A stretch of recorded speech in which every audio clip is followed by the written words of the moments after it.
শুভ সকাল। আজ মঙ্গলবার ১৪ জানুয়ারি ২০২৫, ৩০ পৌষ ১৪৩১ বঙ্গাব্দ, ১৩ রজব ১৪৪৬ হিজরি। আজকের এই দিনে কথাসাহিত্যিক ও মানবাধিকার আন্দোলনকর্মী মহাশ্বেতা দেবীর জন্ম।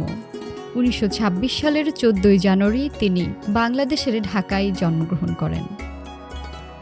আজকের এই দিনে প্রথিতযশা উর্দুভাষী কবি ও কথাসাহিত্যিক এবং বিশিষ্ট চলচ্চিত্র ব্যক্তিত্ব কাইফি আজমি জন্মগ্রহণ করেন।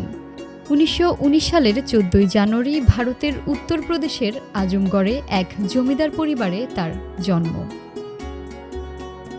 আজ প্রখ্যাত গায়ক, সুরকার ও সঙ্গীতশিল্পী শ্যামল মিত্রের জন্ম। ১৯২৯ সালের ১৪ জানুয়ারি ২৪ পরগনা জেলার নৈহাটিতে জন্মগ্রহণ করেন শ্যামল মিত্র।